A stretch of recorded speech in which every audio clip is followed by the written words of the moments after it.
सब्जा हा ज्यावेळेस पाण्यामध्ये टाकतो त्यावेळेस अशा प्रकारे व्हाईट होतो.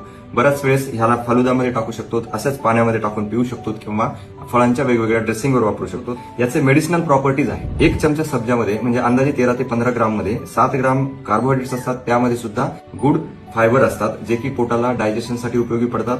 प्रोबायोटिक्स असल्यामुळं जो आतमध्ये मायक्रोबायोटा असतो, मायक्रोबायोम असतो, तर तो स्ट्रॉंग होतो आणि आपले गट हेल्थ वाढते. हे अँटीपायरेटिक आहे म्हणजे ताप कमी करण्यासाठी सुद्धा सब्जाचा वापर होतो.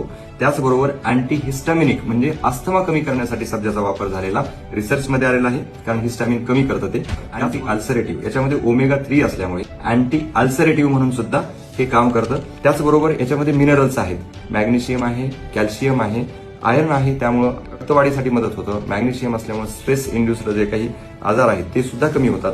म्हणजे 1 चमचा सब्जा खाल्ल्यामुळे एक 10% यांची रिक्वायरमेंट सप्लाय होतो. म्हणजे कम्प्लीट तुमचे अॅनिमिया कमी होतो, बोन हेल्थ सगळी स्ट्रॉंग होते असं नाही. परंतु सोबत जर बाकीचं फूड तुम्ही बॅलन्स घेतलं तर सब्जा हा एक गुड वेट लॉस साठी महत्वाचा आहे. अशा पद्धतीनं रोज 1 चमचा सब्जा कुठल्याही फॉर्ममध्ये घ्या आणि आपली हेल्थ अपग्रेड करा. थँक्यू.